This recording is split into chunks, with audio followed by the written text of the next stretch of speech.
प्रेमी सज्जनों, श्री हनुमान जी की अनंत कृपा और आप सबके प्रेम से अपने मुखारविंद से श्री सुंदरकांड का सस्वर पाठ करने जा रहा हूं। मुझे आप सब पर पूर्ण विश्वास है कि कम से कम समय में मेरे द्वारा गाए गए संपूर्ण सुंदरकांड आप सबको हृदयानंदित करेगा। जय जय श्री राम। प्रणव पवन कुमारा, खल बन पावक ज्ञान घना, जासु हृदय अगारा, बसहि राम सर चाप धरा, बलि बांधत प्रभु बाढ़ेऊ, सोतन बरनि न जाई, उभय घरी महदीन्हि, सात प्रदक्षिण धाई, अंगद कहीं जाऊं मैं पारा, जिये संशय कछु फिरति बारा, जामवंत कह तुम सब लायक, पठाइया किमि सबहि कर नायक, कहीं ऋक्षपति सुनु हनुमाना, का चुप साधि रहे हु बलवाना, पवन तनय बल पवन समाना, बुद्धि विवेक विज्ञान निधाना, कमन सुकाज कठिन जग माही, जो नहीं होई तात तुम पाही, राम काज लगी तब अवतारा, सुनतहि भयउ बताकारा, कनक परण तन तेज विराजा, मानहु अपर गिरिन कर राजा, सिंहनाद करि बारहि बारा, लीलहि नांगउ जल निधि खारा, सहित सहाय राम नहीं मारी,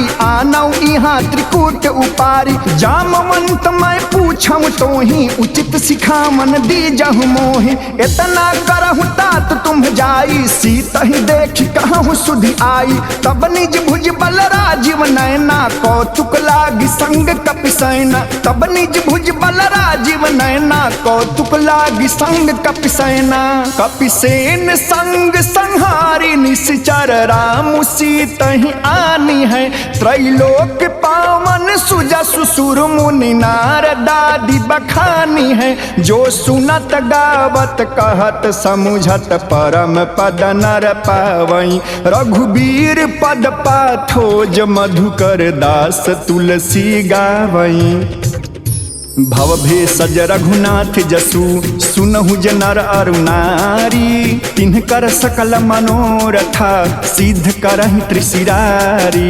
नीलोत्पल तन श्यामा, काम कोटि शोभा अधिका, सुनियता सुगुण ग्रामा, जासु नाम अग खग बधिका। ओम श्री गणेशाय नमः। श्री जानकी वल्लभो विजयते, शांतं शाश्वतम प्रमेयमनघं, निर्वाण शांति प्रदम, ब्रह्मा शंभु फणीन्द्र सेव्यमनिशं, वेदांत वेद्यं विभुं, रामाख्यं जगदीश्वरं सुरगुरुं, माया मनुष्यं हरिं, वंदेहम करुणाकरं रघुबरं, भूपाल चूड़ामणिं, नान्यास्पृहा रघुपते हृदयस्मदीये, सत्यं वदामि च भावान् खिलान्तरात्मा, भक्तिं प्रयच्छ रघुपङ्गवं निर्भरां मे, कामादिदोषरहितं कुरु मानसं च, अतुलितबलधामं हेमशैलाभदेहं, दनुजवन कृशानुं ज्ञानिनामाग्रगण्यं, सकलगुणनिधानं वानराणामधीशं, रघुपति प्रिय भक्तं वातजातं नमामि, वातजातं नमामि।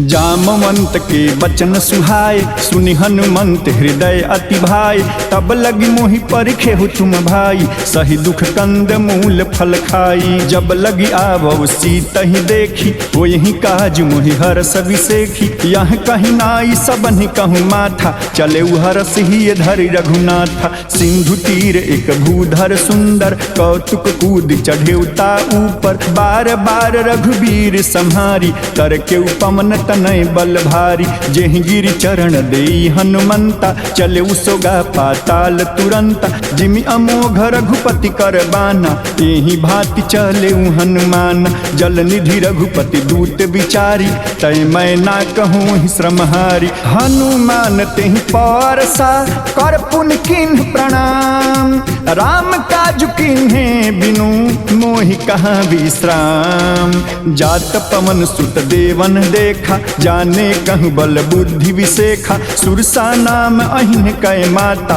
पठइन आई कहीं तिहि बाता, आज सुरन मोहि दिन है आहारा, सुनत बचन कह पवन कुमारा, राम काज कर फिर मैं आवऊं, सीता कई सुधि प्रभु ही सुनाऊं, तब तब बदन पैठी हूँ आई, सत्य कहूँ मोहि जान दे माई, कवने हूँ जतन दही नहीं जाना, ग्रससी न मोहि कहूँ हनुमाना, जो जन भरते ही बदन पसारा, कपितनु किन्ह दुगुन विस्तारा, 16 जो जन मुक्त थयऊ, तुरत पवन सुत 32 भयऊ, जस जस सुरसा बदनु बढ़ावा, तासु दून कपि रूप दिखावा, 7 जो जन तेहि आनन किन्हा, अति लघु रूप पवन सुत लिन्हा, बदन पैठि पुनि बाहिर आवा, मागा विदाता ही सिरुणावा, मोहि सुरन जेहि लागी पठावा, बुद्धि बल मरम तोड़ मैं पावा, राम काज सब करी हूँ तुम बल बुद्धि निधान,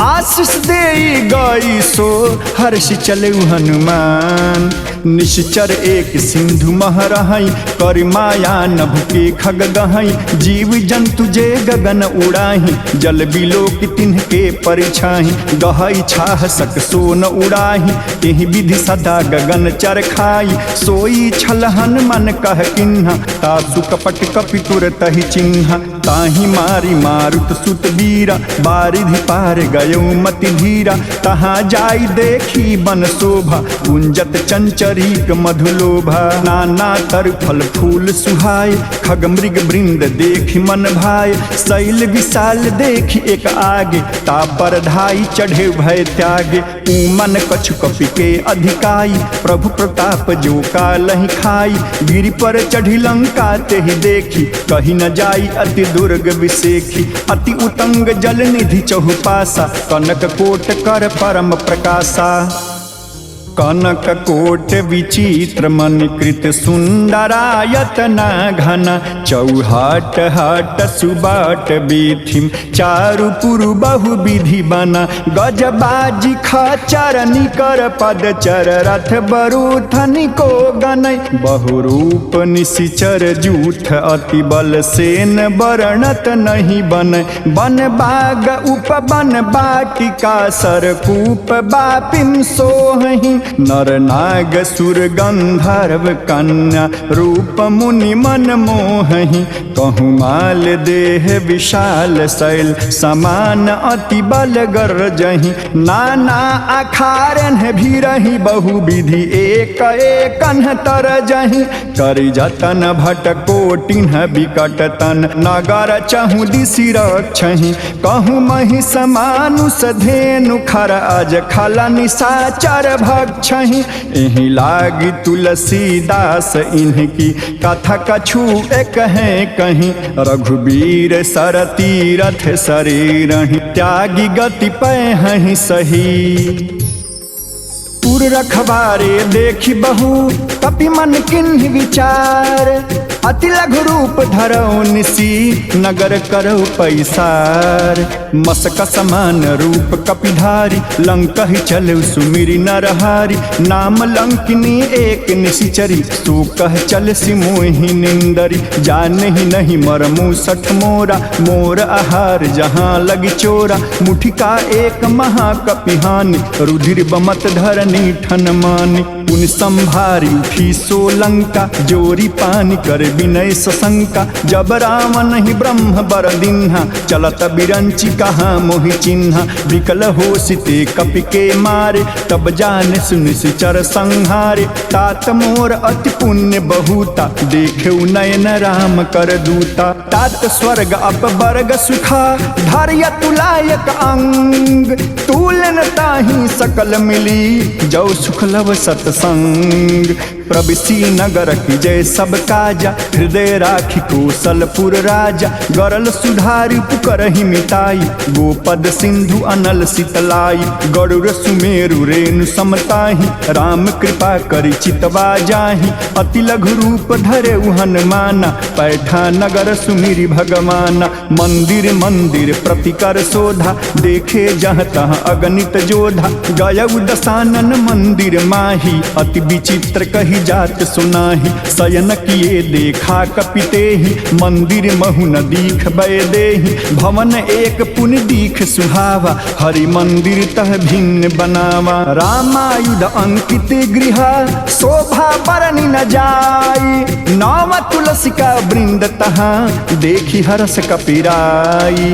लंका निश्चर निकर निवासा, यहाँ कहाँ सजन कर बासा, मन मह तर्क करे कपिलागा, तेहि समय विभीषण जागा। राम राम तेहि सुमिरन किन्हा, हृदय हरस कवि सज्जन चिन्हा, तेहि सन हठ करि हैं पहचानी, साधुत होई न कारज हानि। विप्र रूप धरि वचन सुनाए, सुनत विभीषण उठि तहाँ आए, करि प्रणाम पूछी कुशलाई। विप्र कहूँ निज कथा बुझाई, कि तुम हरिदासन मह कोई, मोरे हृदय प्रीति अति होई।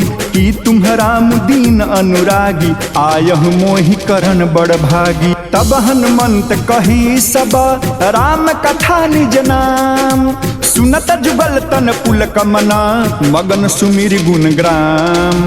सुनहु पवन सुत रहनी हमारी, जिमि दसनहि महु जीभ बिचारी। तात कबहु मोहि जानी अनाथा, करिहहि कृपा भानुकुल नाथा। तामस तनु कछु साधन नाही, प्रीति न पद सरोज मन माही। अब मोहि भा भरोस हनुमंता, बिनु हरि कृपा मिलहि नहीं संता। जो रघुवीर अनुग्रह किन्हा, तो तुम मोहि दरस हठु दिन्हा। सुनहु विभीषण प्रभु कै रीति, करहि सदा सेवक पर प्रीति। कहूँ कवन मैं परम कुलीना, कपि चंचल सब ही विधिहीना। प्रात ले जो नाम हमारा, तेहि दिन ताहि न मिले आहारा। असमय अधम सखा सुनु, मोहु पर रघुबीर। किन्हि कृपा सुमिरी गुना, भरे बिलोचन नीर। जानत हूँ अस स्वामी बिसारी, फिर हित काहि न होहि दुखारी। एहि विधि कहत राम गुण ग्राम, पावा आनिर्वच विश्राम। उन सब कथा विभीषण कही, जेहि विधि जनक सुता तह रही। तब हनुमंत कहा सुन भ्राता, देखी चहु जानकी माता। जुगति विभीषण सकल सुनाई, चले पवन सुत विदा कराई। करि सोई रूप गयउ पुनित हम, बन अशोक सीता रह जहाँ। देखी मनहि महु कीन्ह प्रणामा, बैठी बीति जात निस जामा। कृष्ण तनु शीस जटा एक बेनी, जपति हृदय रघुपति गुण श्रेणी। निज पद नयन दिए मना, राम पद कमल लीन। परम दुखी भा पवन सुता, देखी जानकी दीन। तरु पल्लव महुरहा लुकाई, करई विचार करो का भाई। तेहि अवसर रामनु तह आवा, संग नारी बहु किए बनावा। बहु विधि खलसी तहि समझावा, साम दाम भय भेद दिखावा। कह रामन सुन सुमुख सयानी, मंदोदरी आदि सब रानी। तब अनुचर करऊ पन मोरा, एक बार बिलुक मम ओरा। तृणधरि ओट कहत बय देहि, सुमिरी अवधपति परम सनेहि। सुन दस मुख खदोत प्रकाशा, कबहु की नलनी करई विकासा। असमन समझि कहती जानकी, खल सुधि नहीं रघुवीर बानकी। सठ सुने हरि आ नहीं मोहि, अर्धम नीलज लाज नहीं तोहि। आपु सुन खादोत समा, राम ही भानु समान। परुष बचन सुन काढ़ी असी, बोला अति खिसियान। सीता तय मम कृत अपमाना, कटिहऊँ तव सिर कठिन कृपाना। नाही त सपदि मान मम मानि, सुमुख होत नत जीवन हानि। श्याम सरोज दाम सम सुंदर, प्रभु भुज करि कर सम दस कंधर। सो भुज कंठ की तब असि घोरा, सुन सठ अस प्रमाण पन मोरा। चंद्रहास हर मम परितापम, रघुपति बिरह अनल संजातम। शीतल निशित बहसी बरधारा, कह सीता हर मम दुख भारा। सुनत बचन पुनि मारन धावा, मैं तनया कही नीति बुझावा। कहसी सकल निश्चरण ही बोलाई, सीत ही बहु विधि त्रासहु जाई। मास दिवस महु कहाँ न माना, तो मैं मार बिकाढ़ी कृपाणा। भमन गयूँ दस कंधरा, यहाँ पिशाचिन वृंद। सीता ही त्रास देखा वहीं, धरहु रूप बहुमंद। त्रिजटा नाम राक्षसी एका, रामचरण रति निपुण विवेका। सबनहु बोल सुनायस सपना, सीतहि सेई करहु हित अपना। सपने बानर लंका जारी, जातु धान सेना सब मारी। खर आरूढ़ नगन 10 सीसा, मुंडित सिर खंडित भुज बीसा। एहि विधि सो दक्षिण दिश जाई, लंका मनहु विभीषण पाई। नगर फिरी रघुवीर दोहाई, तब प्रभु सीता बोली पठाई। यह सपना मैं कहूँ पुकारी, हो यही सत्य गए दिन चारी। तासु बचन सुनते सब डारी, जनक सुता के चरण ही पारी। जह तह गई सकल तबा, सीता कर मन सोच। मास दिवस बीते मोही, मारहि निश्चर पोच। त्रिजटासन बोली कर जोरी, मातु विपति संगिनी तय मोरी। तजौ देह करु बेग उपाई, दुसह बिरहु अब नहीं सही जाई। आनि काठ रचु चिता बनाई, मातु अनल पुनि देहि लगाई। सत्य करहि मम प्रीति सयानी, सुनय को श्रवण सूल समबानी। सुनत बचन पद गहि समुझायसि, प्रभु प्रताप बल सुजसु सुनायसि। निसिन अनल मिन सुन सुकुमारी, अस कहि सो निज भवन सिधारी। कह सीता विधि भा प्रतिकूला, मिलहि न पावक मिटहि न सूला। देखियत प्रगट गगन अंगारा, अवनि न आवत एक अवतारा। पावक मैं शशित्रवतन आगी, मानहु मोहि जानि हत भागी। सुनहि विनय मम बिटप अशोका, सत्य नाम करु हर मम शोका। नूतन किसलय अनल समाना, देहि अग्नि जनि करहि निदान। देखी परम बिरहा कुल सीता, सोचन कपि कलप समबीता। कपि कर हृदय विचारा, दीन मुद्रिका डारी। तब जन्म शोक अंगारा, दीन हरसि उठ कर गहेऊं। तब देखी मुद्रिका मनोहर, राम नाम अंकित अति सुंदर। चकित चितव मुदरी पहचानी, हरस विषाद हृदय अकुलानी। जीति को सकई अजय रघुराई, माया ते असि रचि नहीं जाई। सीता मन विचार कर नाना, मधुर वचन बोले हनुमाना। रामचंद्र गुण वर्णय लागा, सुनतहि सीता कर दुख भागा। लागी सुनय श्रवण मन लाई, आदिहु ते सब कथा सुनाई। श्रवणामृत जहि कथा सुहाई, कहि सो प्रगट होत किन भाई। तब हनुमंत निकट चल गयऊँ, फिर बैठी मन विस्मय भयऊँ। राम दूत मैं मातु जान की, सत्य शपथ करुणा निधान की। यह मुद्रिका मातु मैं यानी, दीन राम तुम कह सही दानी। नर बानर ही संग कहु कैसे, कही कथा भई संगति जैसे। कपि के बचन सप्रेम सुनी, उपजा मन विश्वास। जाना मन क्रम बचन यहा, कृपा सिंधु कर दास।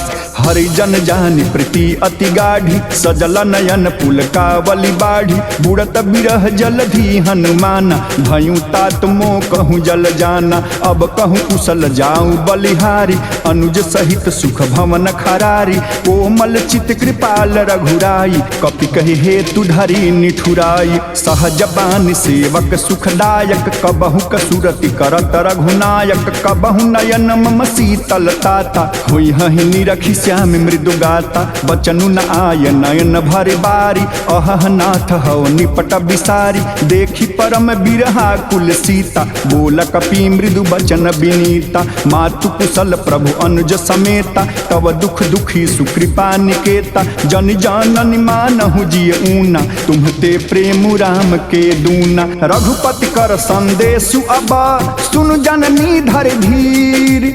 अस कहि कपि गद गद भयऊँ, भरे बिलोचन नीर।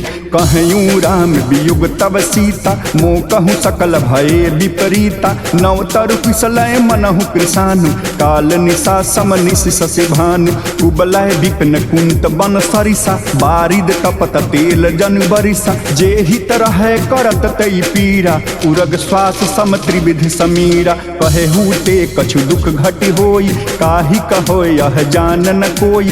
तत्व प्रेम कर मम अरु तोरा, जानत प्रिया एक मन मोरा, सो मनु सदा रहत तो ही पाही, जानु प्रीति रसु इतने ही माही, प्रभु संदेश सुनत बय देहि, मगन प्रेम तन सुधि नहीं तेहि, कह कप हृदय धीर धरु माता, सुमिरी राम सेवक सुखदाता, उर आनहु रघुपति प्रभुताई, सुनि मम बचन तजहु कदराई, निश्चर निकर पतंग समा, रघुपति बान कृसानु, जननी हृदय धीर धरु, जरे निशाचर जानू, जो रघुबीर होती सुधि पाई, करते नहीं विलंब रघुराई, राम बान रवि उग जानकी, तम बरूठ कह जातु धान की, अब ही मातु मैं जाऊ लवाई, प्रभु आय सुनहि राम दोहाई, कछुक दिवस जननी धरु धीरा, कपिन सहित आई हैं रघुबीरा, निश्चर मारी तो ही लय जय हैं, तिन्ह पुर नार दादी जसु गए हैं,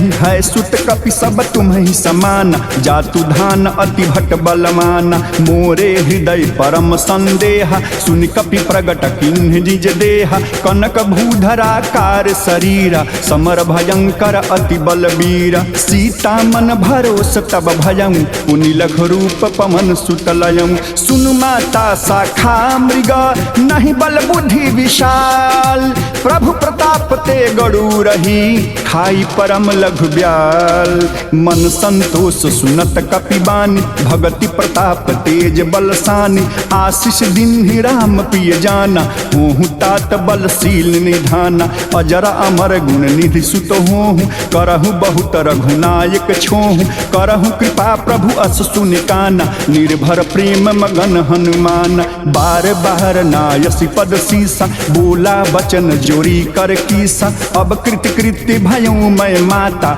आशीष तव अमोघ विख्याता, सुनहु मात मुहि अतिशय भूखा, लागी देख सुंदर फल रूखा, सुन सुत करहि विपिन रखबारी, परम सुभट रजनी चर भारी, तिन्ह कर भय माता मोहि नाही, जो तुम सुख मानहु मन माही, देखी बुद्धि बल निपुण कपि, कहूँ जान की जाहूँ, रघुपति चरण हृदय धरी, तात मधुर फल खाहूँ, चले उनाई सिर पैठे बागा, फल खाया सितर तोरय लागा, रहे तहाँ बहु भट रखवारे, कछु मार सि कछु जाय पुकारे, नाथ एक आवा कपि भारी, तेहि अशोक बाटिका उजारी, खाय सि फल अरु बिटप उपारे, रक्षक मर्दि मर्दि महि डारे, सुनु रामन पठये भट नाना, तिन्हि देखि गरजेउ हनुमाना, सब रजनी चर कपि संघारे, गए पुकारत कछु अघमारे,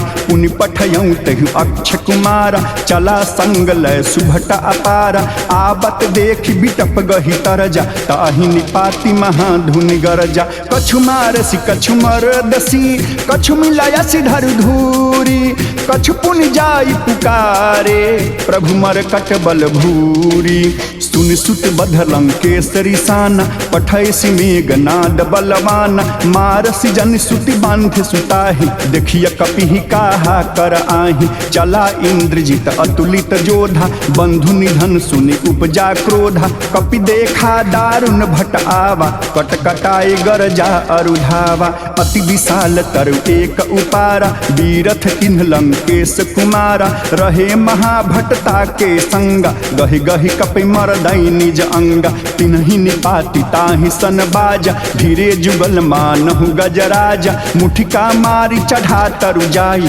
ताहि एक क्षण मूर्छा आई, उठी बहोरी किहि बहु माया, जीति न जाई प्रभंजन जाया, ब्रह्म अस्त्र तहि साधा, कपि बन किन्ह विचार, जौ न ब्रह्म सर मानऊ, महिमा मिटई अपार, ब्रह्म बान कपि कहूँ तेहि मारा, पर तिहि बार कटकु संघारा, तेहि देखा कपि मूर्छित भयऊँ, नाग पास बांध सिलय गयऊँ, जासु नाम जप सुनहु भवानी, भव बंधन काटहि नर ज्ञानी, तासु दूत की बंध तरुआवा, प्रभु कारज लगी कपि बंधावा, कपि बंधन सुन निश्चर धाय, कौतुक लागी सभा सब आय, दस मुख सभा दीख कपि जाई, कहीं न जाई कछु अति प्रभुताई, कर जोरे सुर विसित विनीता, भ्रुकुटि बिलोकत सकल सभीता, देखि प्रताप न कपि मन शंका, जिमि अहि गण महु गरुड़ सशंका कपिहि बिलोकि दशानना बिहसा कहि दुर्बाद सुतबध सूरत किन्हि पुनि उपजा हृदय विषाद कहलं केस कवन तय कीसा केहि के बल घाले ही बन खीसा की घाव श्रवण सुनहि नहीं मोहि देखौ अति असंक सठ तोहि मारे निश्चर केहि अपराधा कहूँ सठ तोहि न प्राण कई बाधा सुनु रामन ब्रह्मांड निकाया पाई जासु बल बीर चति माया जाके बल बीरंची हर ईसा पालत सृजत हरत दस सीसा जा बल शीस धरत सहसानन अंड कोश समेत गिरि कानन धरई जो विविध देह सुर त्राता तुम्हते सठन सिखावन दाता हर को दंड कठिन जेहि भंजा तेहि समेत नृप दल मद गंजा खर दूषण त्रिशिरा अरुबाली बधे सकल अतुलित बलशाली जाके बल लवले सते जितहु चराचर झारी तासु दूत मैं जा करी हरि आने प्रिय नारी जानऊ मैं तुम्हारी प्रभुताई सहस बाहु सन परी लड़ाई समर बाली सन कर जस पावा सुनि कपि बचन बिहस बिहरावा खायऊ फल प्रभु लागी भूखा कपि सुभाव ते तोरे उरूखा सबके देह परम प्रिय स्वामी मारहि मोहि कुमार गामी जिन्ह मोहि मारा ते मैं मारे तेहि पर बांधे तनय तुम्हारे मोहि न कछु बांधे कैलाजा किन्ह चहु निज प्रभु कर काजा विनती करऊँ जोरी कर रामन सुनहु मान तज मोर सिखामन देखहु तुम निज कुलहि बिचारी भ्रम तज भजहु भगत भयहारी जाके डर अति काल डेराई जो सुर असुर चराचर खाई तासो बयरु कबहि नहीं कीजे मोरे कहे जान की दीजे प्रणत पाल रघुनायक करुणा सिंधु खरारी गए शरण प्रभु राखी हैं तव अपराध बिसारी राम चरण पंकज उरधरहु लंका अचल राजु तुम करहु ऋषि पुलस्ति जसु विमल मयंका तेहि शशि महु जनि होहु कलंका राम नाम बिनु गिरा न सोहा देखी विचारी त्याग मद मोह बसनहीन नहीं सोह सुरारी सब भूषण भूषित बर नारी राम विमुख संपत्ति प्रभुताई जाई रही पाई बिन पाई सजल मूल जिन्ह सरितन नाही बरसी गए पुण्य तबहि सुखाहि सुन दस कंठ कहूँ पन रोपी विमुख राम त्राता नहीं कोपी शंकर सहस विष्णु अज तोहि सकहि न राखी राम कर द्रोही मोह मूल बहुशूल प्रदा त्यागहु तम अभिमान भजहु राम रघुनायक कृपा सिंधु भगवान यद्यपि कही कपि अति हित बानी भगति विवेक बिरति नैसानी बोला बिहसी महाअभिमानी मिला हमहि कपि गुण बर ज्ञानी मृत्यु निकट आई खल तोहि लागसी अधम सिखावन मोहि उल्टा हो यही कह हनुमाना मति भ्रम तोर प्रगट मैं जाना सुनि कपि बचन बहुत खिसियाना बेगी न हरहु मूढ़ कर प्राणा सुनत निशाचर मारन धाय सचिवन सहित विभीषण आए नाई शीस कर विनय बहुता नीति विरोध न मारिय दूता आन दंड कछु करिय गोसाई सबहि कहा मंत्र भल भाई सुनत बिहसी बोला दस कंधर अंग भंग करी पठैय बंदर कपि के ममता पूछ पर सबहि कहूँ समझाई तेल बोरी पट बांध पुनि पावक देहु लगाई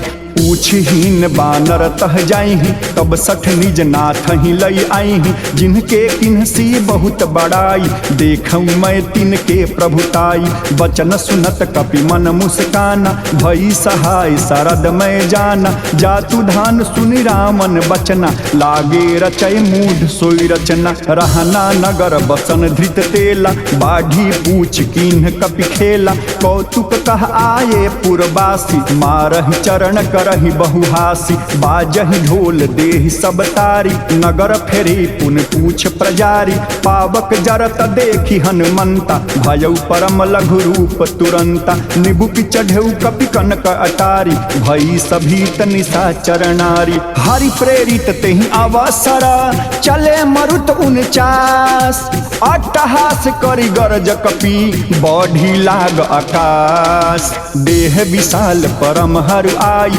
मंदिर ते मंदिर चढ़ धाई, जरई नगर भालोग बिहाला, झपट लपट बहु कोटि कराला, तात मातुहा सुनिय पुकारा, एहि अवसर को हम ही उबारा, हम जो कहा यह कपि नहीं होई, बानर रूप धरे सुर कोई, साधु अवज्ञा कर फल ऐसा, जरई नगर अनथ कर जैसा, जारा नगर 19 एक माही, एक विभीषण कर गृह नाही, ताकर दूत अनल जेहि सिरिजा, जरा न सोते ही कारण गिरिजा, उलटी पलटी लंका सब जारी, कूदी परा पुन सिंधु मझारी, पूछ बुझाई खोरी श्रमा, धरी लघु रूप बहोरी, जनक सुता के आगे, ठाढ़ भयं कर जोरी, मातु मोहि दीजे कछु चिन्ह, जैसे रघुनायक मोहि दिन्हा, चूड़ामणि उतार तब दयऊँ, हरस समेत पवन सुत लयऊँ,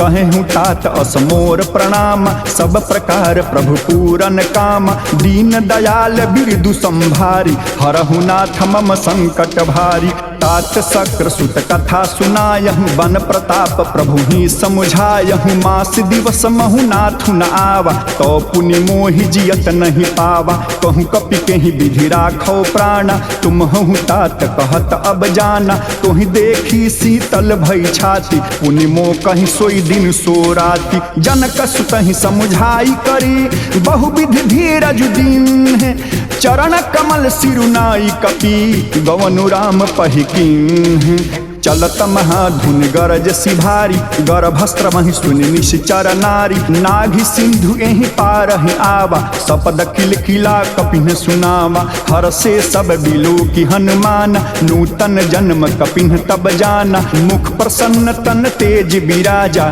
तिन्हि श्री रामचंद्र कर काजा, मिले सकल अति भये सुखारी, तलफत मीन पाँव जिमि बारी, चले हरसि रघुनायक पासा, पूछत कहत नवल इतिहासा, तब मधुबन भीतर सब आए, अंगद सम्मत मधुफल खाए, रखवारे जब बर जन लागे, मुष्टि प्रहार हनत सब भागे, जाई पुकारे ते सब, बन उजारि जुबराज, सुन सुग्रीव हरस कपि, करियाए प्रभु काज, जौन होति सीता सुधि पाई, मधुबन के फल सकहि की खाई, एहि विधि मन विचार कर राजा, आए गए कपि सहित समाजा, आई सबन्हि नामा पद सीसा, मिले सबन्हि अति प्रेम कपीसा, पूछी कुशल कुशल पद देखी, राम कृपा भा काजु बिसेखी, नाथ काजु किन्हु हनुमाना, राखे सकल कपिन के प्राणा, सुन सुग्रीव बहोरी तेहि मिलेऊ, कपिन सहित रघुपति पहि चलेऊ, राम कपिन जब आवत देखा, किए काजु मन हर सबिसेखा, फटिक सिला बैठे दो भाई, परे सकल कपि चरण ही जाई, प्रीति सहित सब भेंटे, रघुपति करुणा पूंज, पूछे कुशल नाथ अबा, कुशल देखी पद कंज, जामवंत कह सुनु रघुराया, जा पर नाथ करहु तुम दाया, ताहि सदा शुभ कुशल निरंतर, सुर नर मुनि प्रसन्नता ऊपर, सोई विजयी विनयी गुण सागर, तासु सुजसु त्रैलोक उजागर, प्रभु की कृपा भयउ सब काजु, जन्म हमार सुफल भा आजु, नाथ पवन सुत किन्हि जो करणी, सहसहु मुख न जाई सुबरणी, पवन तनय के चरित सुहाय, जामवंत रघुपति ही सुनाए, सुनत कृपा निधि मन अति भाए, पुनि हनुमान हरस ही लाए, कहूँ तात के ही भांति जान की, रहति करति रक्षा स्व प्राण की, नाम पाहरू दिवसन सी, ध्यान तुम्हार कपाट, लोचन निज पद जंत्रिता, जाहि प्राण के ही बाट, चलतम हुई चूड़ामन दिन्हि, रघुपति हृदय लाई सोई लिन्हि। नाथ जुगल लोचन भरी बारी, बचन कहे कछु जनक कुमारी। अनुज समेत गहेहु प्रभु चरण, दीन बंधु प्रणतारति हरण। मन क्रम बचन चरण अनुरागी, केहि अपराध नाथ हूँ त्यागी। अवगुण एक मोर मैं माना, बिछुरत प्राण न किन्ह पयाना। नाथ सुनयन को अपराधा, निसरत प्राण करहि हठि बाधा। बिरह अग्नि तनु तूल समीरा, श्वास जरई छन माहि शरीरा। नयन स्त्रमहि जल निज हित लागी, जरई न पाव देह विरहागी। सीता कय अति विपति विशाला, बिनहि कहे भली दीन दयाला। निमिष निमिष करुणा निधि, जाहि कलप सम बीती। बेग चलिय प्रभु आनिया, भुजबल खल दल जीती।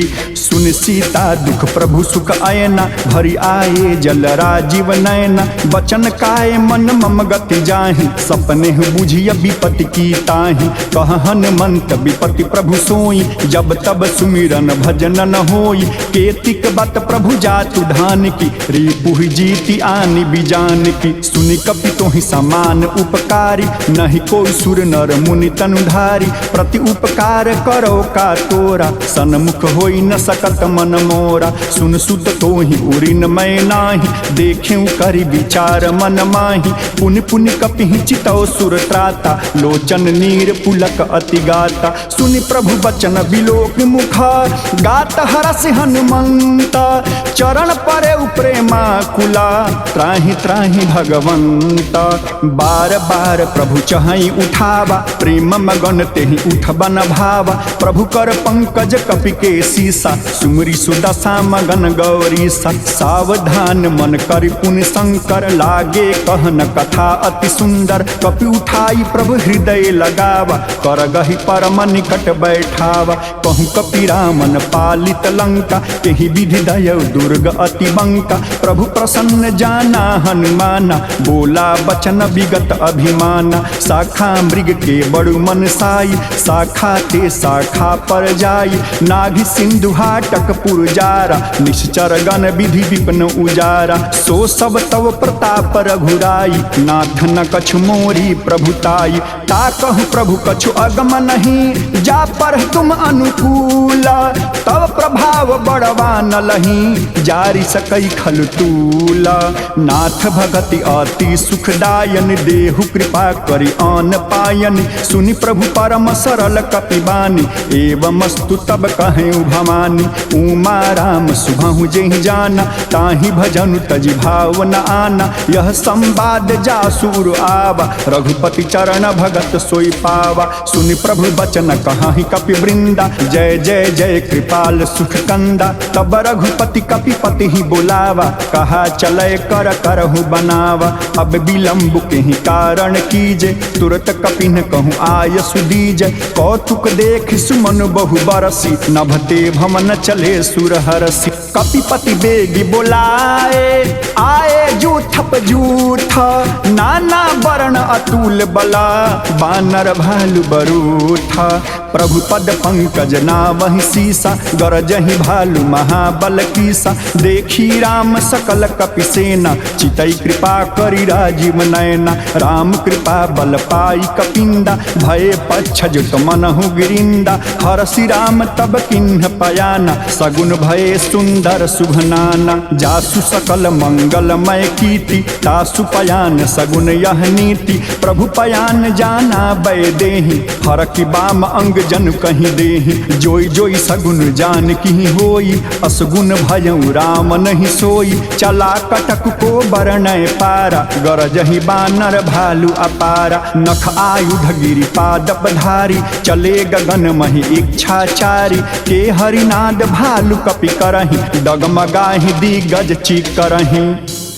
चीकरहि दिगज ढोल मही गिरी लोल सागर खर भरे मन हरस सब गंधर्व सुर मुनि नाग की नर दुख टरे कट कट हिमर कट बिकट भट बहु कोटि कोटिन धावहि जय राम प्रबल प्रताप कौशलनाथ गुण गण गावहि सही सकन भार उदार अहिपति बार बारहि मोह गह दसन पुनि पुनि कमठ पृष्ठ कठोर सो किमि सोहहि रघुबीर रुचिर प्रयाण प्रस्थिति जानि परम सुहामनि जनु कमठ खर पर सर पराज सुलिखत अविचल पामनि एहि विधि जाई कृपा निधि उतरे सागर तीरा जहाँ तहाँ लागे खान फला भालू विपुल कपिवीरा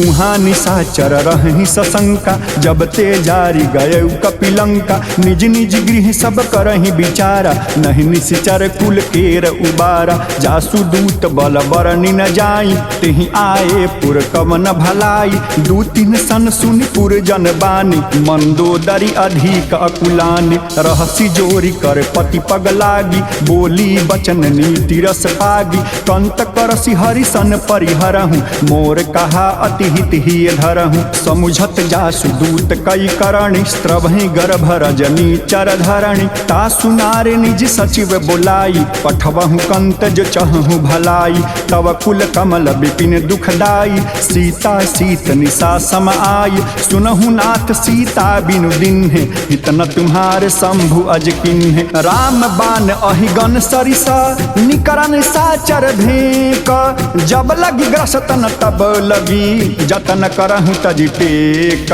श्रवण सुनी सठता करी बानी दिहसा जगत विदित अभिमानी सभय सुभाउ नारी कर साचा मंगल महु भय मन अति काचा जो आवई मर कट कट काई जियहि विचारे निसीचर खाई कम पहिलो कप जाकी त्रासा तासु नारी सभित बड़ी हासा अस कहीं बिहसिता ही उरलाई चले सभा ममता अधिकाई मंदोदरी हृदय कर चिंता भयउ कंत पर विधि विपरीता बैठे सभा खबरी असिपाई सिंधु पार सेना सब आई बुझसी सचिव उचित मत कहूँ ते सब हासे मष्ट कर रहूँ जीतहु सुरासुर तब श्रम नाही नर बानर कहीं लेखे माही सचिव वैद गुरु तीनी जाओ प्रिय बोलाई भय आशा राज धर्म तन तीन करा होई बेगहीनासा सोई रामन कहूँ बनी सहाय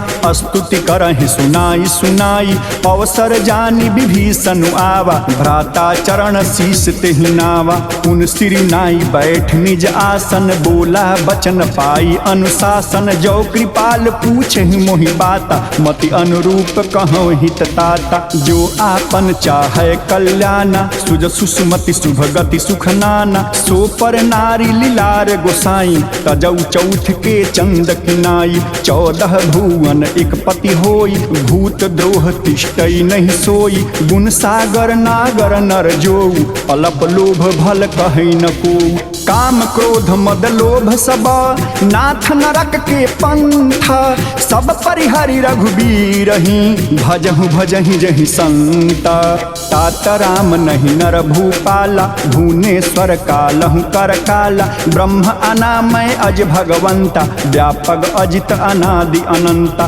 गोद्विज धेनु देव हितकारी कृपा सिंधु मानुष तनुधारी जनरंजन भंजन खल ब्राता वेद धर्म रक्षक सुन भ्राता ताहि बयरु तजनाई माथा प्रणता रति भंजन रघुनाथा देहुनाथ प्रभु कहु बय देहि भजहु राम बिनु हेतु सनेहि शरण गए प्रहुताहु न त्यागा विश्वद्रोह कृत अघ जेहि लागा जासु नाम त्रयतापन सामत सोई प्रभु प्रगट समुझ जिय रामन बार बार पद लागऊं विनय करऊं 10 शीस परिहरि माना मोह मदा भजहु कौशलाधीश मुनि पुलस्ति निज शिष्य सना कही पठई यह बात तुरत सुमय प्रभु सन कहीं पाई सुअवसर तात। माल्यवंत अति सचिव सयाना, तासु बचन सुनि अति सुख माना। तात अनुज तव नीति विभूषण, सो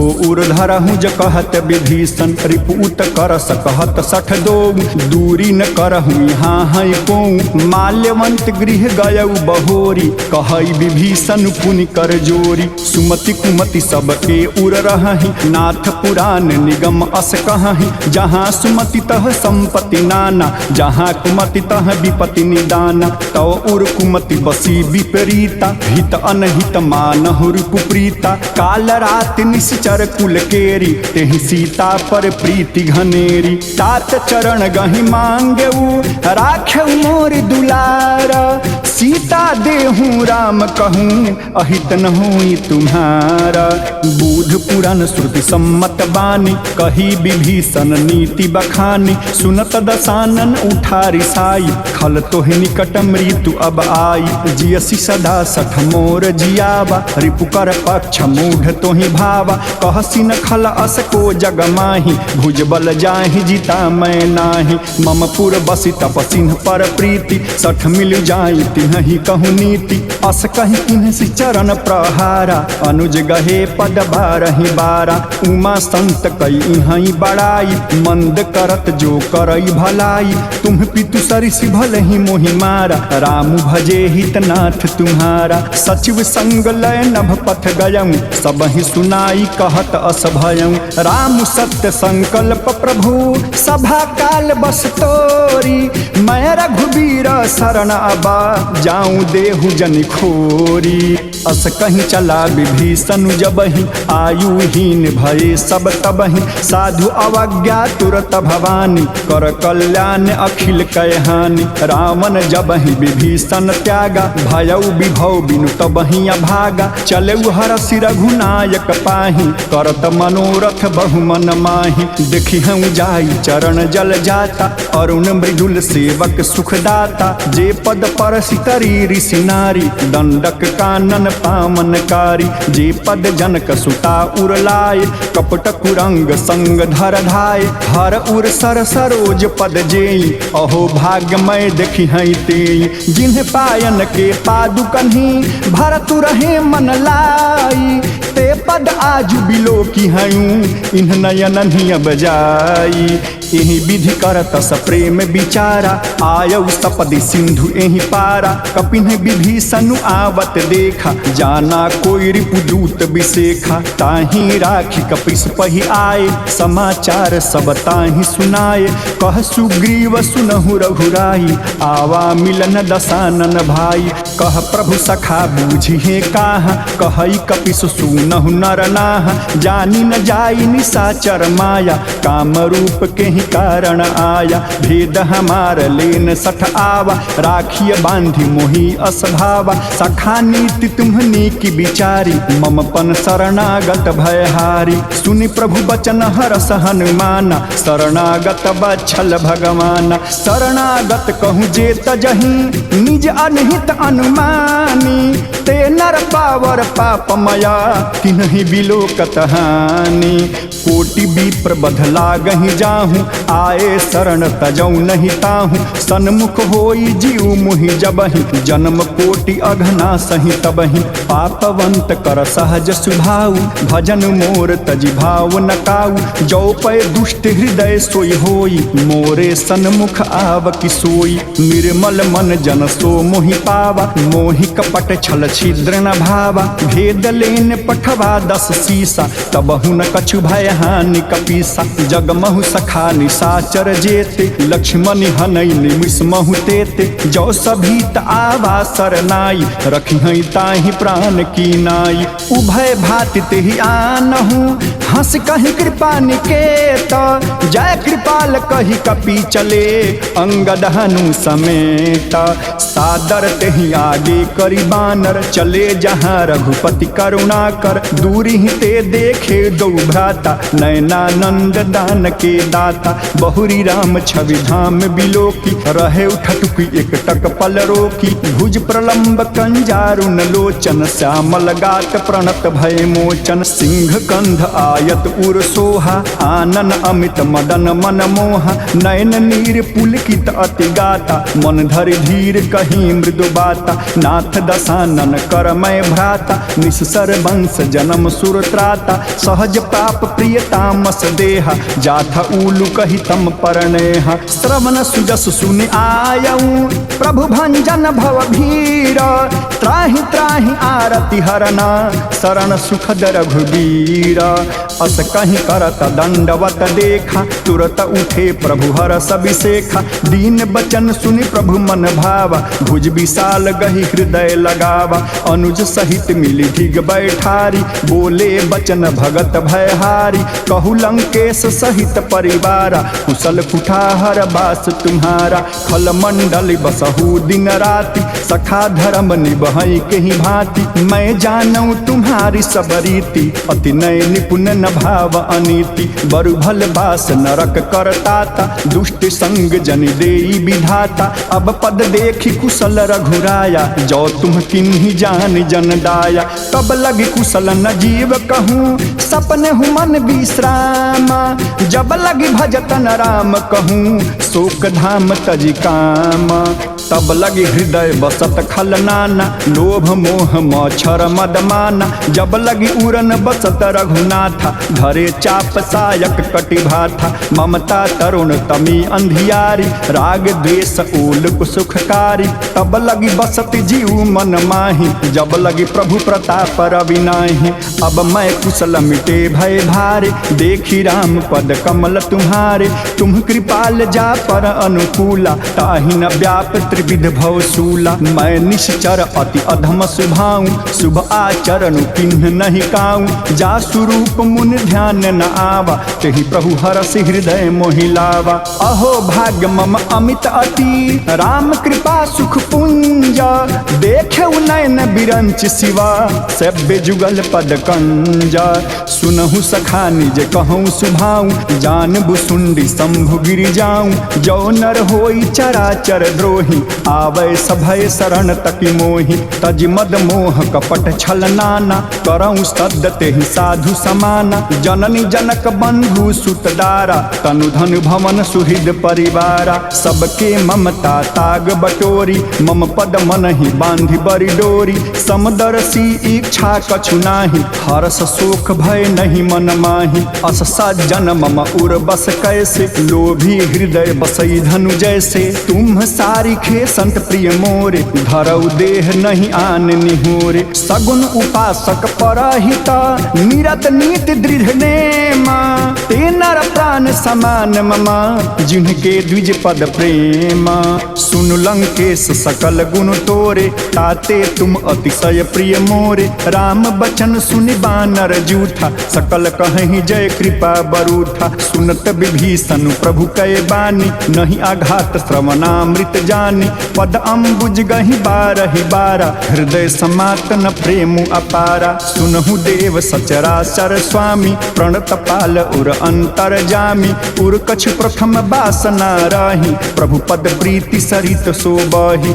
अब कृपाल निज भगति पावनी देहु सदा शिव मन भावनी एवं मस्तु कही प्रभु रन धीरा मागा तुरत सिंधु कर नीरा जदपि सखा तव इच्छा नाही मोर दरसु अमोघ जग माही अस कहीं राम तिलक तेहि सारा सुमन वृष्टि नभ भई अपारा रावण क्रोधा अनल निजा श्वास समीर प्रचंड जरत विभीषण राखेऊ दीन्हु राजु अखंड जो संपत्ति शिव राम नहीं दीन्ह दिए दसमाठ सोई संपदा विभीषण ही सकुचि दीन्ह रघुनाथ अस प्रभु छाड़ी भजहि जे आना ते नर पशु गुण पूछ बिसाना निज जन जाहि ताहि अपनावा प्रभु सुभाव कपिकुल मन भावा पुनि सर्वज्ञ सर्व उर्वासी सर्व रूप सब रहित उदासी बोले वचन नीति प्रतिपालक कारण मनुज दनुज कुल घालक सुन कपीस लंका पति वीरा केहि विधि तरिय जलधि गंभीरा संकुल मकर उरग झस जाति अति अगाध दुस्तर सब भांति। कह लंकेश सुनहु रघुनायक, कोटि सिंधु शोषक तव सायक। यद्यपि तदपि नीति अस गाई, विनय करिय सागर सन जाई। प्रभु तुम्हार कुल गुरु जलधि, कहीं उपाय विचारी। बिन प्रयास सागर तरही, सकल भालु कपिधारी। शाखा कहीं तुम्हनी की उपाय, करिय दैव जो होई सहाय। मंत्र न यह लक्ष्मण मन भावा, राम बचन सुने अति दुख पावा। नाथ दैव कर कमन भरोसा, सोसिय सिंधु करिय मन रोसा। कादर मन कहूँ एक अघारा, दैव दैव आलसी पुकारा। सुनत बिहस बोले रघुबीरा, ऐसे ही कर धरहु मन धीरा। अस कहीं प्रभु अनुजहि समुझाई, सिंधु समीप गए रघुराई। प्रथम प्रणाम किन्हि सिरुनाई, बैठे पुनि कट दर्भ डसाई। जब ही विभीषण प्रभु पह आए, पाछे रामन दूत पठाए। सकल चरित तिन्ह देखे, धरे कपट कपि देहा। प्रभु गुण हृदय सराहि, शरणागत परनेहा। प्रगट बखान ही राम सुभाऊ, अति सप्रेम गा बिसरी दुराऊ। रिपु के दूत कपिन तब जाने, सकल बांधि का पिस पहि आने। कह सुग्रीव सुनहु सब बानर, अंग भंग करि पठवहु निशिचर। सुन सुग्रीव बचन कपिधाय, बांधि कटक चहु पास फिराए। बहु प्रकार मारण कपि लागे, दीन पुकारत तदपि न त्यागे। जो हमार हर नासा काना, तेहि कोसलाधीश कै आना। सुनि लक्ष्मण सब निकट बुलाए, दया लागी हंसी तुरत छुड़ाए। रामन कर दिजहूँ यह पाती, लक्ष्मण बचन बाच कुल घाती। कहेहु मुखागर मूढ़ सना, मम संदेश उदारा। सीता देहूँ मिलहु नता, आवा काल तुम्हारा। तुरत नाई लक्ष्मण पद माथा, चले दूत बरनत गुण गाथा। कहत राम जसु लंका आए, रामन चरण शीस तिन्ह नाये। बिहसी दसानन पूछी बाता, कहसी न सुख आपन कुशलाता। पुनि कहु खबरी विभीषण केरी, जाहि मृत्यु आई अति नेरी। करत राज लंका सठ त्यागी, होई जब कर कीट अभागी। पुनि कहु भालु कीस कटकाई, कठिन काल प्रेरित चली आई। जिनके जीवन कर रखवारा, भयउ मृदुल चित सिंधु विचारा। कहूँ तप सिंह के बात बहोरी, जिनके हृदय त्रास अति मोरी। की भई भेट की फिर गए, श्रवण सुदस सुन मोरा। कहसी नरि पुदल तेज बला, बहुत चकित चित तोरा। नाथ कृपा करी पूछहु जैसे, मानहु कहा क्रोध तजी तैसे। मिला जाई जब अनुज तुम्हारा, जात ही राम तिलक तेहि सारा। रामन दूत हमहि सुनि काना, कपिन बांधि दिन्हे दुख नाना। श्रवण नासिका काटय लागे, राम शपथ दिन्हे हम त्यागे। पूछहु नाथ राम कटकाई, बदन कोटि सत बरनि न जाई। नाना बरन भालु कपिधारी, विकटानल विशाल भयकारी। जेहि पुरदय हतै सुत तोरा, सकल कपिन महतहि बल थोरा। अमित नाग भट कठिन कराला, अमित नाग बल विपुल विशाला। दिविधि मयंदा नील नला, अंगद गद विकटासी। दधिमुख के हरि निसठ सठा, जामवंत बलरासी। एक कपि सब सुग्रीव समाना, इन सम कोटिन्ह गनई को नाना। राम कृपा अतुलित बल तिन्हि, ऋण समान त्रैलोक ही गनहि। असमय सुना श्रवण दस कंधर, पदुम 18 जूथप बंदर। नाथ कटक महसो कपि नाही, जो न तुम्हि जीतै रन माहि। परम क्रोध में जहि सब हाथा, आयस पै न देहि रघुनाथा। सो सही सिंधु सहित झस ब्याला, पुरहि नता भरि उधर विशाला। मर्दि गर्द मिल वही 10 शीसा, ऐसे ही बचन कहें सब कीसा। गरजहि तरजहि सहज असंका, मानहु ग्रसन चाहत हहि लंका। सहज सूर कपि भालु सब, पुन सिर पर प्रभु राम। रामन काला कोटि कहूँ, जीति सकहि संग्राम। राम तेज बल बुद्धि विपुलाई, शेष सहस सत सकहि न गाई। सकसर 1 सोति सत सागर, सागर तो भ्रात ही पूछे नय नागर तासु बचन सुनि सागर पाही मागत पंथ कृपा मन माही सुनत बचन बिहसा 10 सीसा जो असीमति सहाय कृत कीसा सहज भीरु कर बचन दृढ़ाई सागर सन ठानी मचलाई मुढ़ मृषा का कर सी बड़ाई रिपु बल बुद्धि था मैं पाई सचिव सभीत विभीषण जागे विजय विभूति कहाँ जगता के सुनिखल बचन दूत ऋषि बाढ़ी समय विचारी पत्रिका काढ़ी रामानुज दीन्ही यह पाती नाथ बचाई जुड़ा बहु छाती बिहसी बाम कर लिन्ही रामन सचिव बोली 60 लाग बचावन बातन मन हिरिझाई 60 जन घालस कुल खीस राम विरोधन उबरसी शरण विष्णु अज ईसा की तजमान अनुज इवा प्रभु पद पंकज भृंग होहि कि राम सरानला खल कुल सहित पतंग सुनत सभय मन मुख मुसुकाई कहत दसानन सबहि सुनाई भूमि परा कर गहत आकाशा लघु तापस कर बाग बिलासा कह सुखनाथ सत्य सब बानी समझऊ छाड़ी प्रकृति अभिमानी सुनहु बचन मम परिहरि क्रोधा नाथ राम सन तजहु विरोधा अति कोमल रघुवीर सुभाऊ यद्यपि अखिल लोक कर राऊ मिलत कृपा तुम पर प्रभु करहि पुर अपराध न एक उधरहि जनक सुता रघुनाथ ही दीजे इतना कहा मोर प्रभु कीजे जब ते ही कहा देन बै देहि चरण प्रहार कीन 60 तेहि नाई चरण सिरु चला सुताह कृपा सिंधु रघुनायक जाहा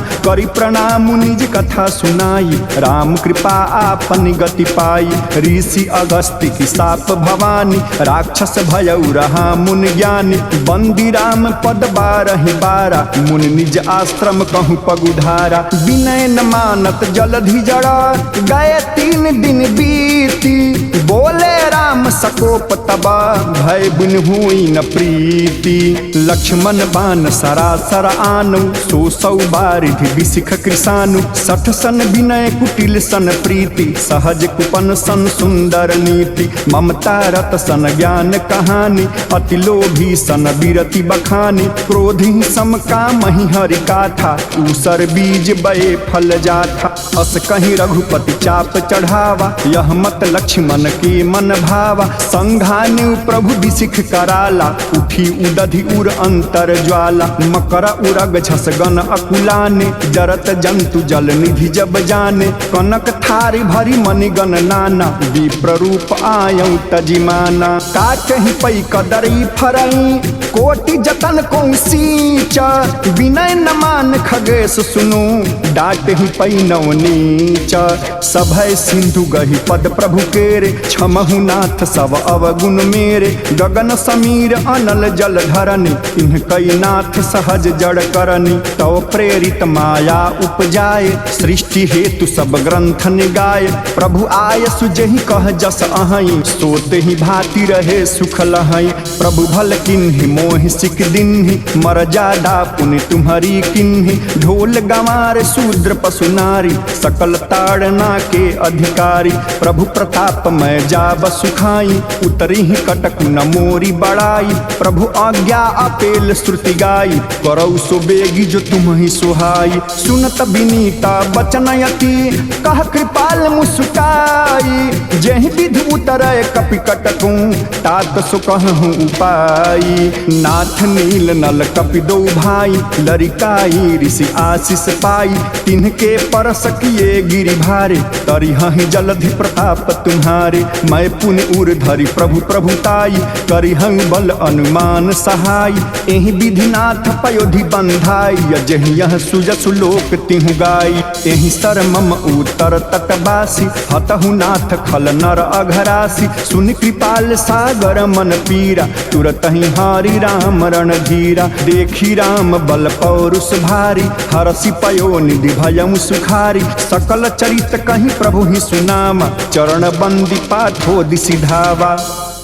निज भवन गवन सिंधु श्री रघुपति यह मत भायम यह चरित कलिमल हर जथा मति दास तुलसी गायम सुख भवन संशय समन दमन विषाद रघुपति गुण गण तज सकल आस भरोस गावहि सुनहि संतत सठ मना